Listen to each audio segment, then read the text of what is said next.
Thank you for standing by. My name is Carly, and I will be your conference operator today. At this time, I would like to welcome everyone to the Kinsale Capital Group Q4 2025 earnings conference call. All lines have been placed on mute to prevent any background noise. After the speaker's remarks, there will be a question-and-answer session. If you would like to ask a question during this time, simply press star followed by the number 1 on your telephone keypad. If you would like to withdraw your question, press star 1 again. Before we get started, let me remind everyone that through the course of the teleconference, Kinsale's management may make comments that reflect their intentions, beliefs, and expectations for the future. As always, these forward-looking statements are subject to certain risk factors, which could cause actual results to differ materially. These risk factors are listed in the company's various SEC filings, including the 2023 annual report on Form 10-K, which should be reviewed carefully. The company has furnished a Form 8-K with the Securities and Exchange Commission that contain the press release announcing its fourth quarter results. Kinsale's management may also reference certain non-GAAP financial measures in the call today. A reconciliation of GAAP to these measures can be found in the press release, which is available at the company's website at www.kinsalecapitalgroup.com.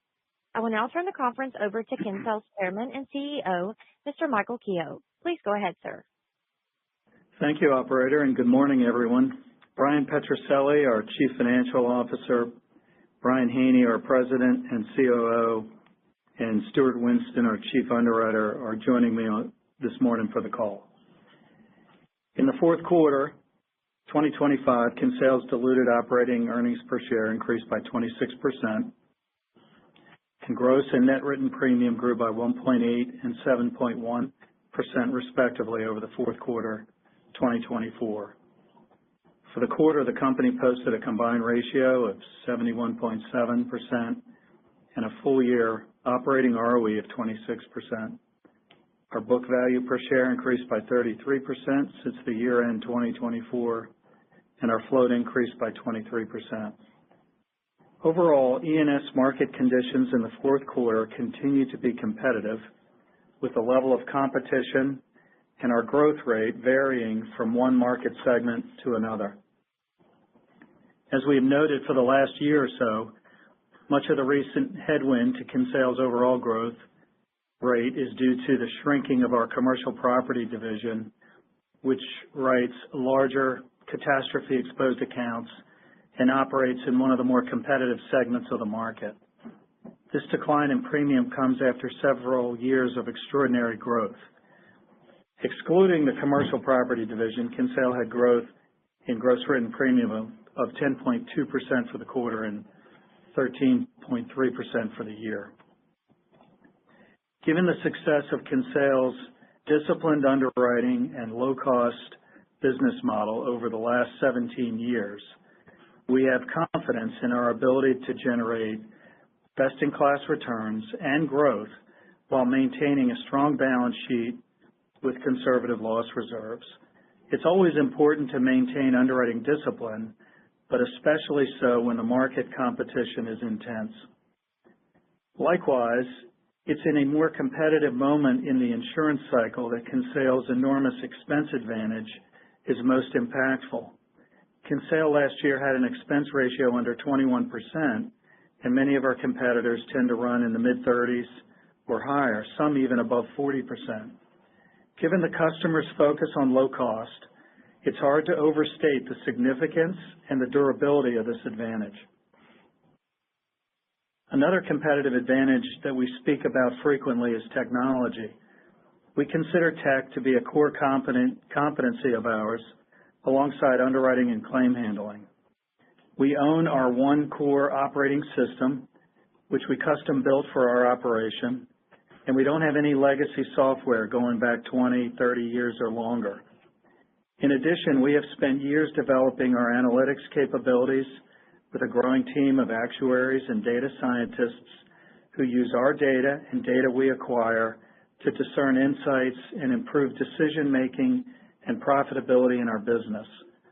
Further, over a year ago, we began a company-wide push to introduce and promote the use of AI in our operation. We are making consistent use of these tools in our technology and analytical teams. We are also using AI extensively in other areas of the company, particularly underwriting.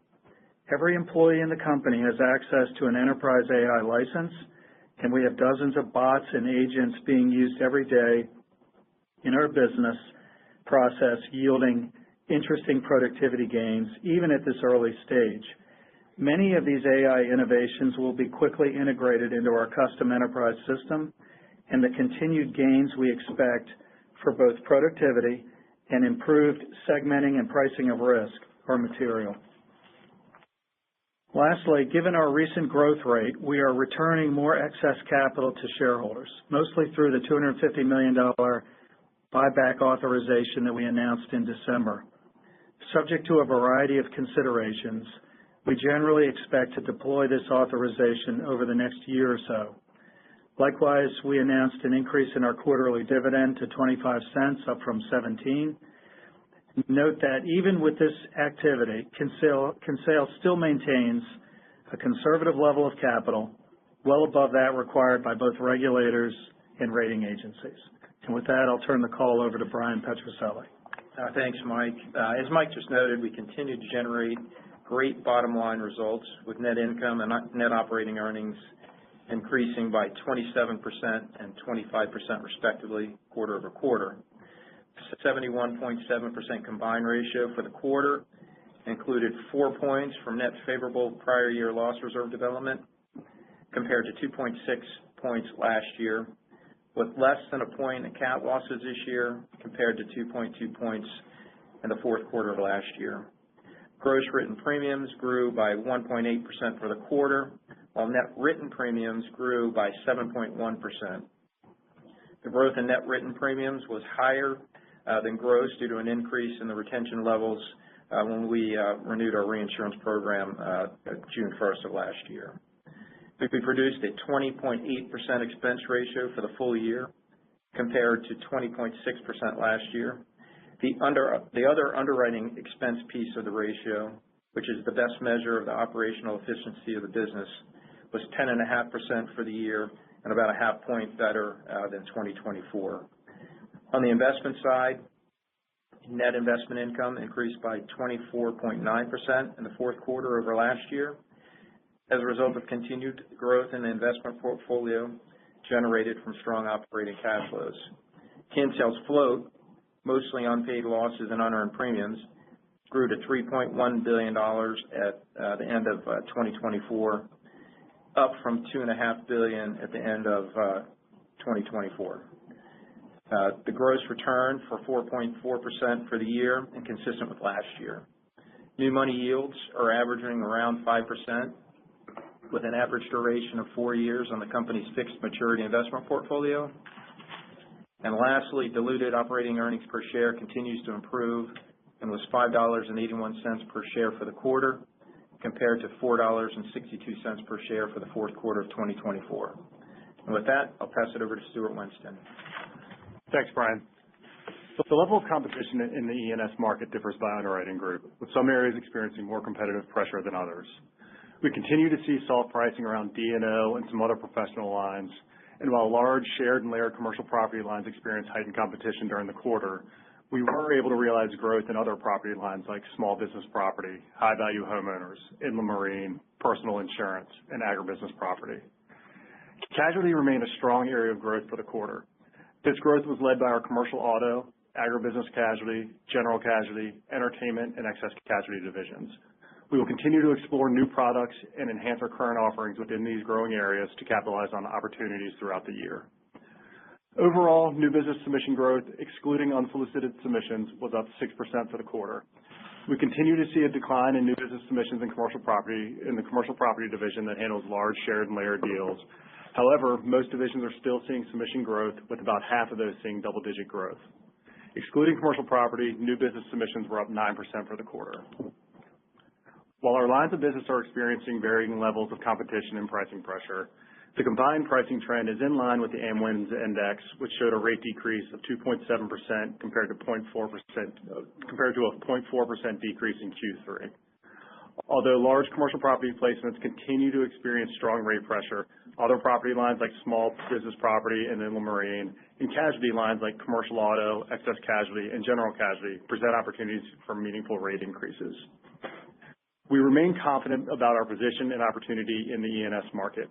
Our low-cost model provides a durable advantage that helps us remain competitive in both hard and soft market environments. This advantage, combined with our broad risk appetite, best-in-class service standards, fast turnaround times, and the ability to quote more than 70% of all new business submissions, will enable us to gain market share and deliver strong returns for our investors. And with that, I'll hand it back over to Mike. Thanks, Stuart. Operator, we're ready for any questions in the queue now. At this time, I would like to remind everyone, in order to ask a question, press star, then the number 1 on your telephone keypad. We'll pause for just a moment to compile the Q&A roster. Your first question comes from Michael Phillips with Oppenheimer.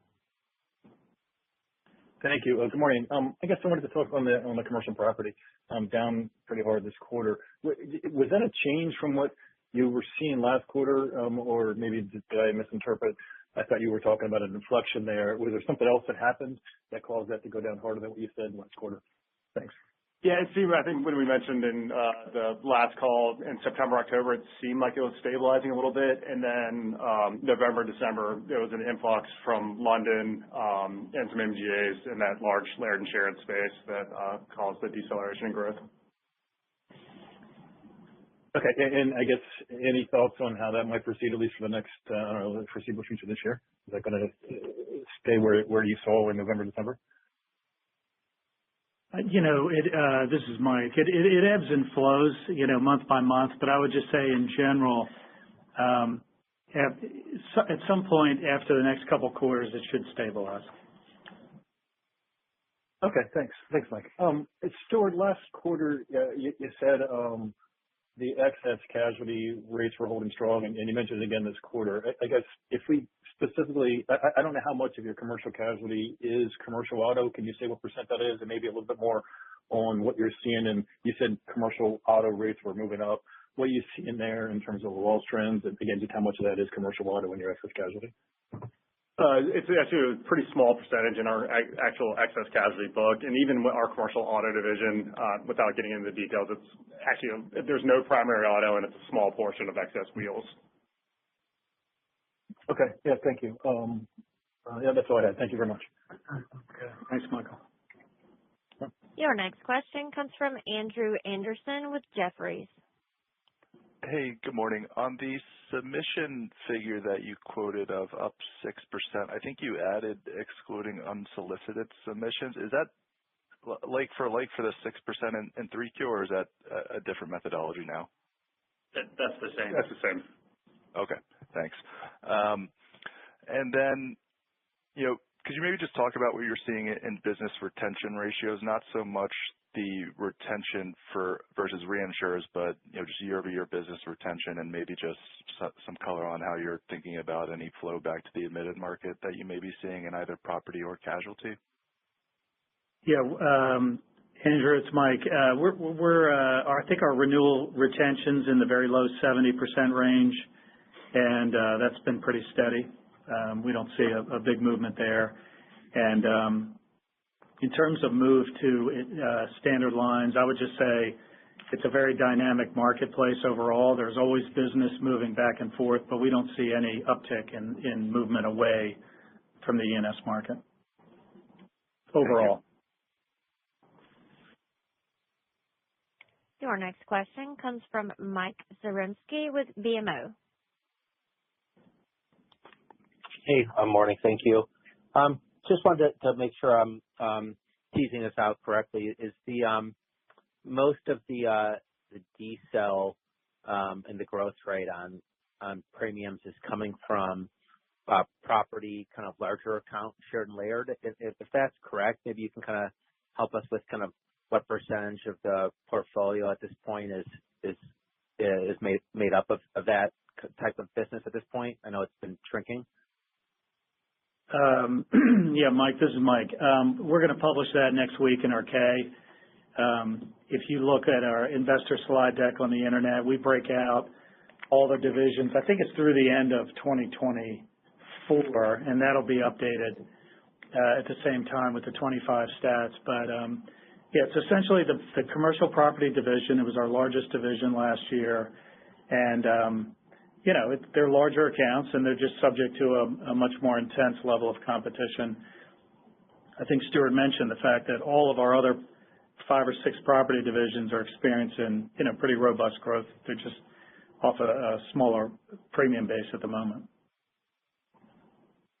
Okay, yeah, got it. So I just want to, just because I think we're probably focusing too much on this division's cyclicality, but I just, so is it fair for us to, if we want to kind of get ahead of this trend for 26, I think, the consensus in the market is that, large account property stays similarly soft to 25. So, I guess unless you think I'm off, we should just kind of assume that this portion of your business is still material, and we should kind of make sure we're accounting for further potential shrinkage in this part of your business for next year. Is that fair? Yeah. I mean, it's a very competitive market, and so I think what you saw in the fourth quarter, it's again, the specific numbers are going to ebb and flow, but the fact that we're in a hyper-competitive environment there, I think will continue over into 26. Okay. And then pivoting to casualty, looks, you're seeing kind of a stabilization of the trend line there. Excellent, what appears to be loss ratios. Are you specifically for casualty, pricing and submission? Is that kind of are we trough there on those KPIs? I'm assuming pricing still competitive, or is there still kind of incremental pricing competition on the casualty side? Thanks. Yeah, I would say in general, we're in a competitive moment in the insurance cycle with the level of competition varying quite a bit from one, if you will, market segment to the next. The commercial property we've been talking about, the larger southeastern wind accounts, that's an example of one of the most competitive areas. And then Stuart, a few minutes ago, listed a number of areas where we're still seeing very, reasonably strong premium growth and upward movement in pricing. So, we feel very positive about the business overall, given our underwriting and our, cost advantages. And one of the reasons we broke out that commercial property in our press release and in our comments is just to reiterate that that's a little bit of a unique market segment and division for us in that it grew tremendously over the prior several years, and now we're kind of giving back a little bit of that outsized growth. But if you pull that out and look at the rest of the business, it's still running not just great margins, but 10% growth in this competitive environment, I think, is quite positive. That's helpful. Thank you, Michael. Your next question is from Christian Getzoff with Wells Fargo. Hi, good morning. Thank you. Any quantification you could provide on how much better in terms of percentage points the underlying combined ratio is between commercial property and kind of the rest of your business? Because I'm trying to get a sense of how much deterioration we could see just from business mix shift. If I do like simple calcs, I think property is down to 20% versus the 24 at the start of 2025. So I'm just trying to get a sense of what that gap is. Yeah, we're not going to be able to provide that on a conference call, but when our K is published next week, there's some accident year exhibits that break out occurrence casualty, claims made casualty, and property. And then when our statutory statement's filed in a couple weeks, that gives you even more granular loss data on an accident year basis by statutory line of business. So you can really get into the weeds there. I think that'd be better. But I would just say overall, I would remind all of our investors certainly that it is it's a strategy of ours over the 17 years we've been in business to post loss reserves in a conservative fashion. And if you look at our history, every year we've had favorable reserve development in our GAAP financials. And so hopefully we're building a lot of confidence among the investment community.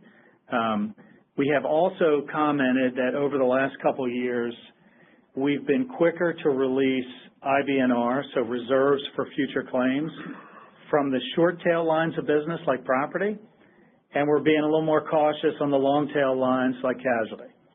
But again, that's a good thing. We're still posting best in class financial results, but we're doing it with a high level of conservatism in our reserving practices. So hopefully our investors take some comfort in that. Got it. Thank you. And then for my follow-up, how big of an opportunity are data centers for Kinsale? Are you guys writing that business currently? And I guess any general market commentary on how the competition and the terms and conditions are developing in that area? Yeah, it's not. This is Stuart, by the way.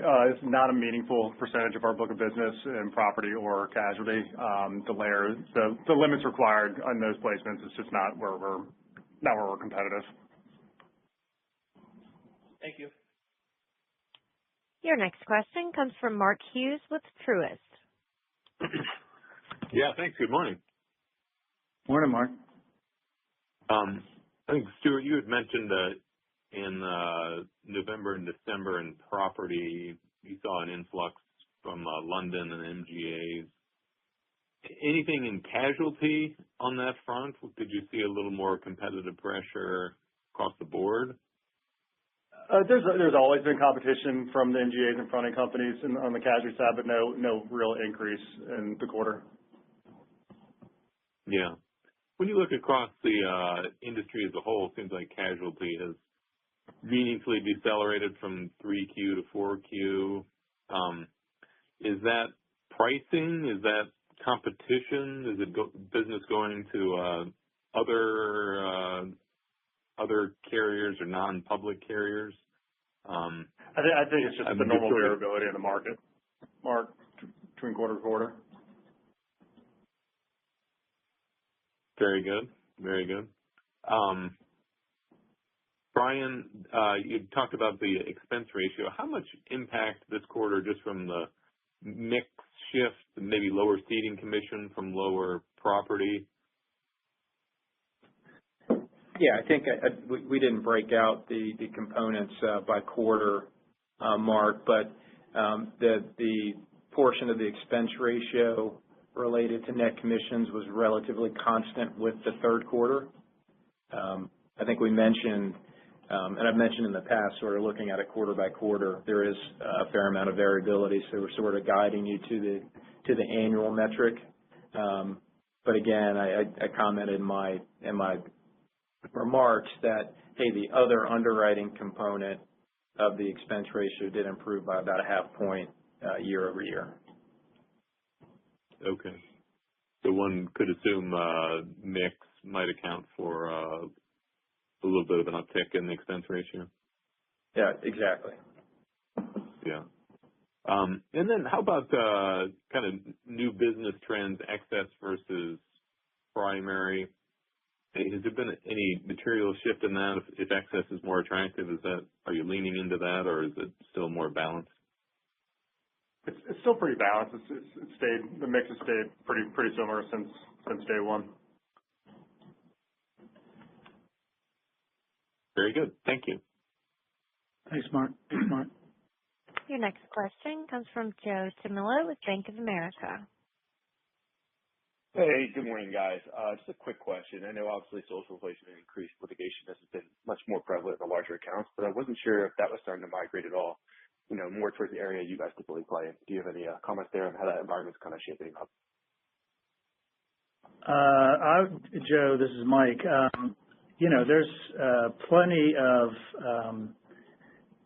claims and litigation activity in the small account market like there is in larger accounts. So small accounts definitely aren't immune from that.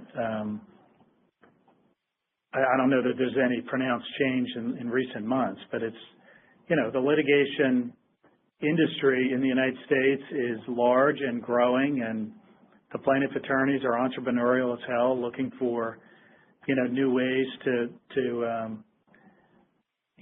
drive claims and serve their clients. So we're vigilant for sure. Okay, great. And then just probably just to follow up a quick question. I know you guys talked about kind of, leaning into a little bit more AI in your opening remarks. Just kind of wondering if you can expand a little bit more on that, where you kind of see more of the opportunities or where you're most excited for AI really to be deployed within the business, whether it's on claims, underwriting, or, what have you, kind of for the next year or so. Well, I think broadly speaking, AI in the business operation allows you to automate tasks that are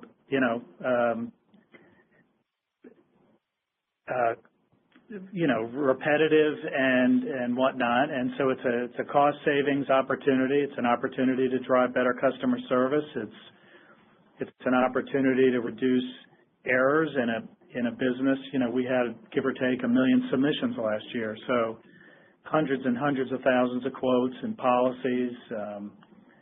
So, automation is something we've been working on for 10 years. AI is just a powerful new tool in that regard. But I would say in our analytics and our IT area, it's probably being used most effectively today in terms of writing code and testing code and, converting unstructured data to structured data, et cetera. I mean, it's got a lot of use cases, but it's, I think the two things we're focused on, one is driving automation in our business, and two is to get smarter about how we segment and price risk. Great. Thank you. You bet. Your next question comes from Rowan Mayer with RBC Capital Markets. Hey, good morning. At the Investor Day last month, you guys highlighted a bunch of new products that were launched in the last year. I was wondering if we could maybe talk about how much growth is new products versus existing and any new plans for 2026. Well, we're going to publish in our K the breakout of our written premium for 2025 by underwriting division, and that'll be out, I think it's next week. So if you look at the agribusiness casualty, agribusiness property, personal insurance isn't new, but we've expanded into the homeowner space there, so you could look at that. And a lot of the new products in 2025 were enhancements to existing products, so it's not necessarily going to be split out within divisions. But there is an element to growth with those. Yeah, but generally new products, we roll them out. It's kind of a methodical rollout, and so it's really over a series of, the first couple of years that they start to be meaningful. If you look at the small business property division, I think last year that was $100 million of premium, give or take, and 5 years ago I think it was nothing. Yeah. Right. So it does take time, but it's been a big part of our growth story really for 17 years. That's great, man. Thank you. I wanted to just ask on the leverage and the capital return. You guys have highlighted you're under-levered versus peers on a number of metrics, and I think it's on your debt to cap, you're below kind of the long-term target you've talked about. It's a nice step up in the capital return in the last 18 months, but why not do more now with the competitive environment the way it is? Well, with the capital allocation strategy, with the buyback in particular, we're in effect shrinking the denominator and increasing the ratio. So we're pursuing it through the denominator, I guess you could say. Yeah, that makes sense. And then I guess just one more. Can we talk about the durability, the softness in the property markets, and what did it take to actually push this competition out?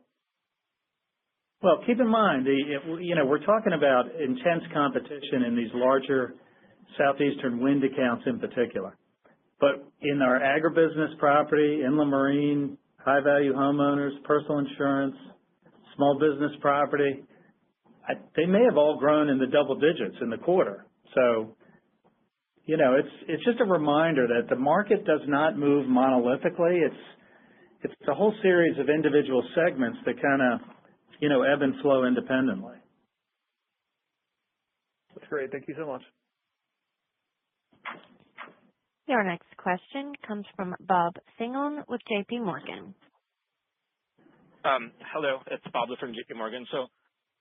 First question, some other public insurers that have large or newer E&S businesses have been reporting premium growth or submission growth that's running much higher than where you are now. So is there evidence in your minds that they might be taking some flow that used to go to you? And I know in the past you've identified MGAs as a main source of competition, but I was just wondering if you're seeing more competition from traditional markets as well. And as you know, small commercial E&S and technology is a focus for many of your peers. Yeah, Pablo, this is Mike.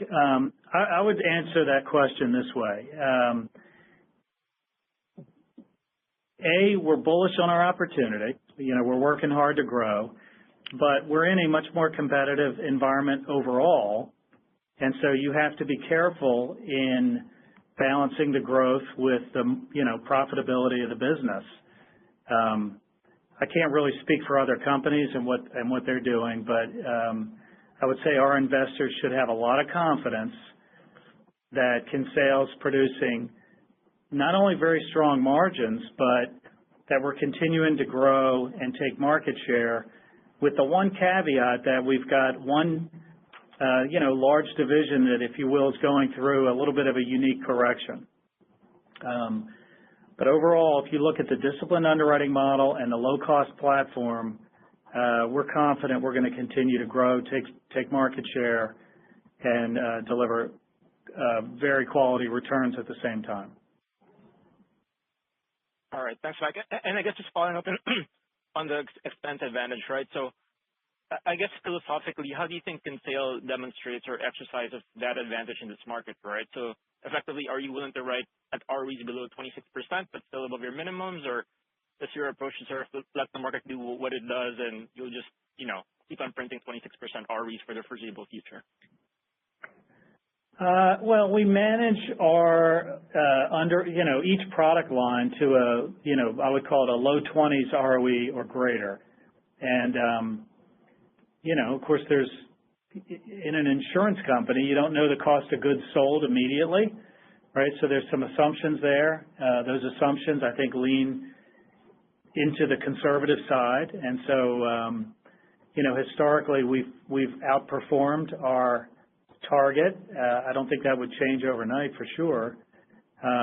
But like every business, we balance growth and profitability. It's just that we're always going to prioritize generating that low 20s ROE or better. And then where the specific return goes quarter by quarter, of course, is subject to claim activity and the weather and, all sorts of things. But I think we've got a long-term track record of producing pretty attractive margins, and I would expect those to continue. All right. Thank you for your answers.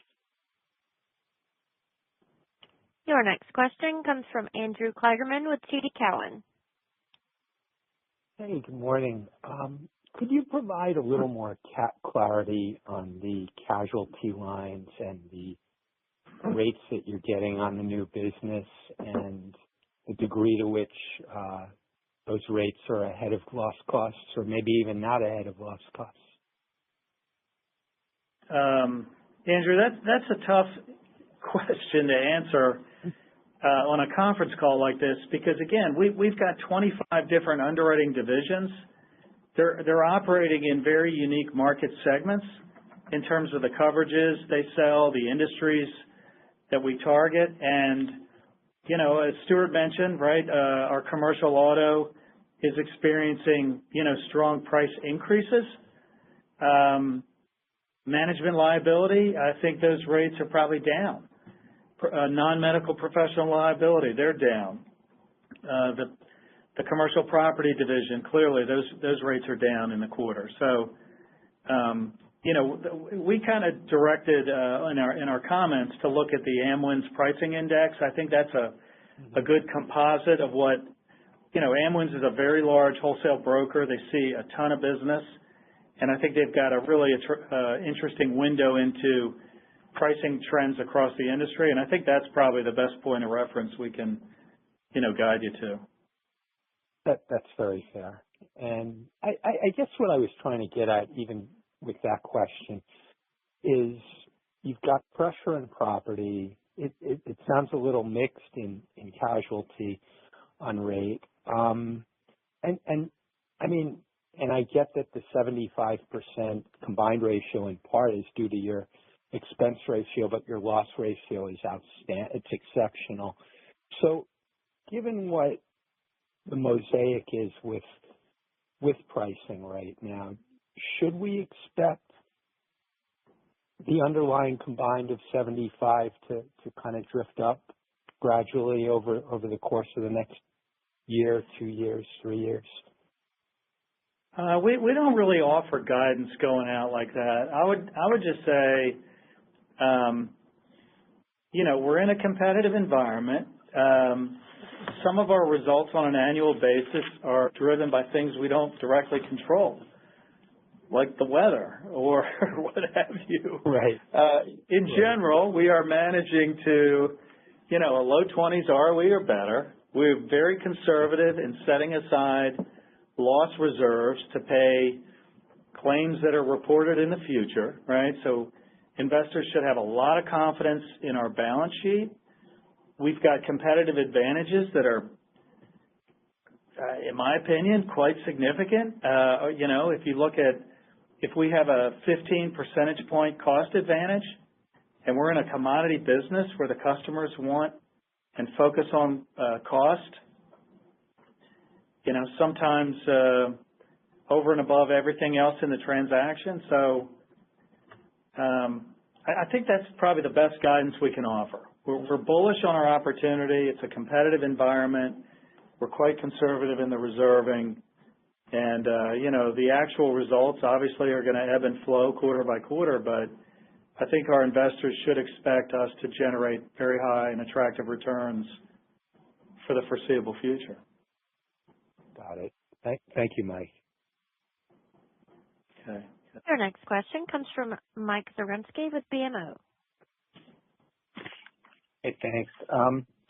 Switching gears a bit to home insurance, I thought one of the new items that came out of your recent Investor Day was the opportunity there. Kind of, I think you talked about maybe it being up to 10% of your revenues even over time.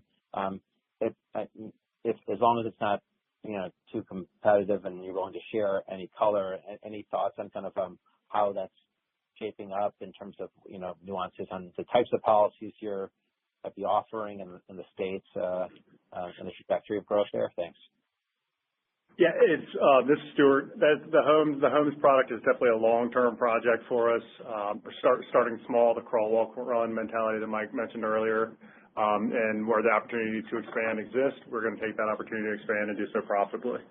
And we're in probably 4 or 5 states for homes. And that continues to expand.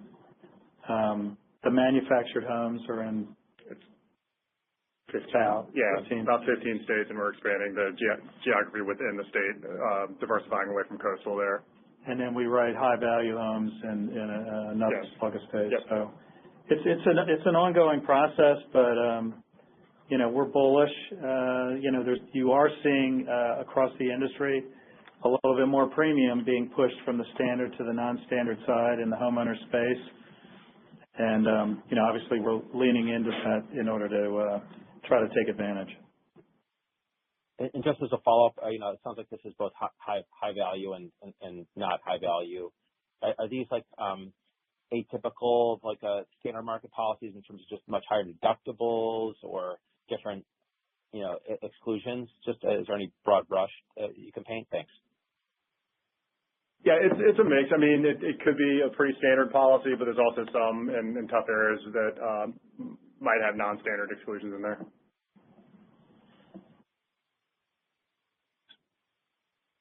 Your next question comes from Mark Hughes with Truist. Yeah, thank you. What do you make of the idea that AI might take over some of the brokers' roles? Do you think that's likely? Is that a way to get efficiency? Is go more of a direct route, or is that just a fantasy at this point? Look, I mean, the short answer, Mark, is we don't know. I've always been impressed with Pat Ryan's commentary around the fact that the customer needs an advisor and an advocate. And I don't think that changes with AI, but I do think AI is going to drive, it's a new tool for the whole economy. And I think, businesses in P&C, but in every industry are going to have to lean in and, use this tool to get better at what they do and serve their customers. So. Appreciate that. Thank you. Your final question comes from Bob Singon with J.P. Morgan.